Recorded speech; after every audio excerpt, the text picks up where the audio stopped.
My dad used to say, your mother is your best friend. If you lose your mom, you've lost your best friend. He would say that regularly when I was growing up. So here's a little bit of a background about my amazing, amazing mom. She married young. She was a teenager when she got married. So my sister and I were born when she was still a teenager. She was first diagnosed with cancer when she was only 20 years old, about 20 years old. My sister and I were young toddlers, so I have no memory of that first diagnosis. I remember that she was diagnosed a second time, though, because the second time she was diagnosed with cancer was about 8 years later, and I was about 10 years old. I remember that because my family was always around. My aunts and my uncle and my dad, everyone was around all the time. People were really frightened, which of course made me and my sister scared as well. And I can remember my mom saying, I'm going to be okay. I'm going to be okay. And I believed her. And she was. We had a great time after that. That time I remember because we would go on vacation to California, Louisiana, Texas for these different conferences. And we had such a great time. My mom could do so many things. She was an amazing cook. She made the best sweet potato pie that I have ever had in my life. I've never had anything like that again. She roasted a whole pig one time, a whole pig in our oven. She would just do these amazing things, and she was young.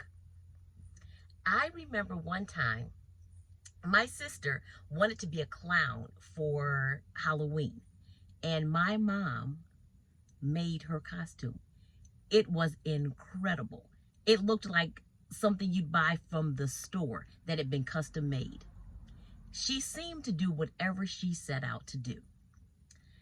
I remember she played the piano, she could sing, she had this lovely alto voice.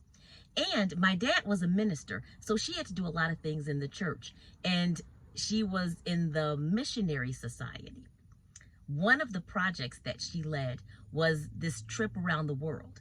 And this was when various members of the church used their home to represent a particular country. Our house was India. And you had the food from that country and kind of like the history about that country. I remember doing that. And she and my dad were friends with some people who were from India, and we had saris. It was absolutely amazing. It was kind of like a caravan where you went to different homes and tried all these different foods. I think it was a fundraiser that she did. She seemed to do these things with ease. The other thing I remember clearly about her was how much she laughed. She had been diagnosed with cancer twice so young, and she laughed a lot, especially when she was talking to her sisters. I can't remember her voice anymore, which I just regret, but I remember her laughing. Because my mom was so young when my sister and I were born, when she finished high school, she wasn't able to go to college because she needed to work.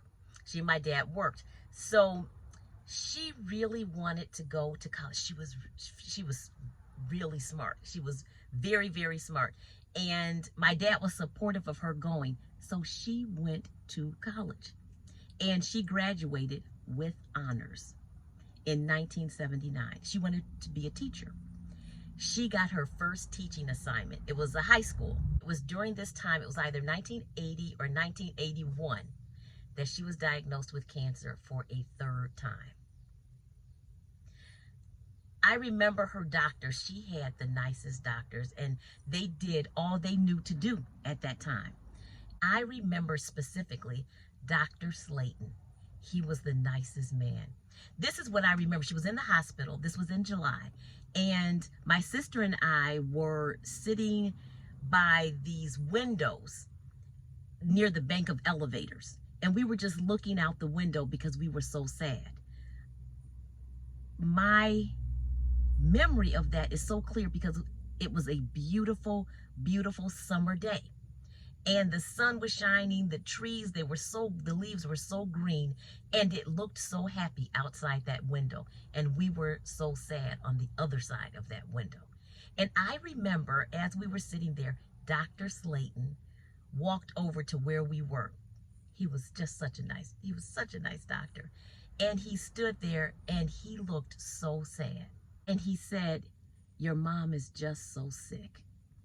And he just looked broken, like he just wanted to be able to fix it and couldn't. And the three of us just looked out the window for a while. Well, my mom passed away on July 19th, 1981. And that's when I understood what my dad was saying when I was young. When you lose your mom, you've lost your best friend. And that's just what happened on July 19th, 1981. My mom was 35 years old when she passed away. Now, what really made me start thinking about this was a few days ago, I was watching a YouTube video. And this YouTuber I follow, her name is Stephanie Perry. Stephanie is in like her early 50s. And in this video, she and her mom were in the video. I imagine her mom's late 70s, maybe early 80s, I'm not sure. But the interaction between the two of them was simply delightful.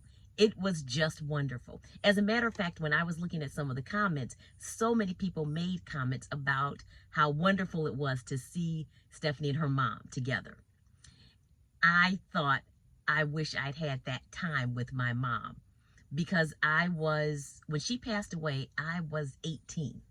I think I was maybe a sophomore in college at the time, because when she graduated from college in 1979, I graduated from high school that same year.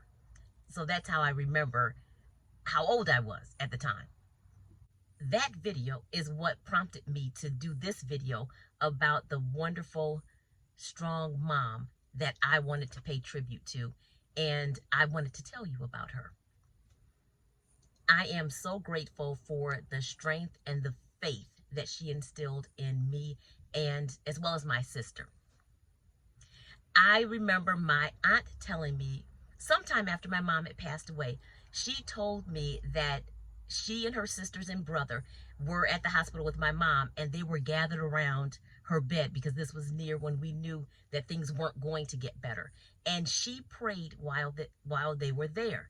And my aunt told me that my mom's prayer was that she had asked the Lord for a long life. But since he saw fit to do it this way, she still loved him and she still believed. I think that was just a wonderful legacy that she left for me and my sister and for all of our family.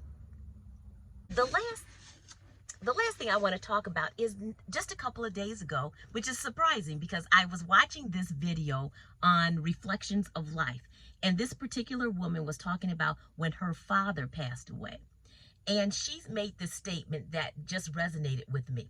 She said, when someone you love dies, it's not just their absence.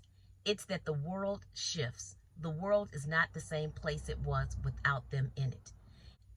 Anyway, I just wanted to share that with you. I hope that you enjoyed this video. And again, I'd love to hear from you if you've got something that you want to say about your mom or your dad that you admire about them or that was a strength that they had. I will see you in the next video. Until then, ciao.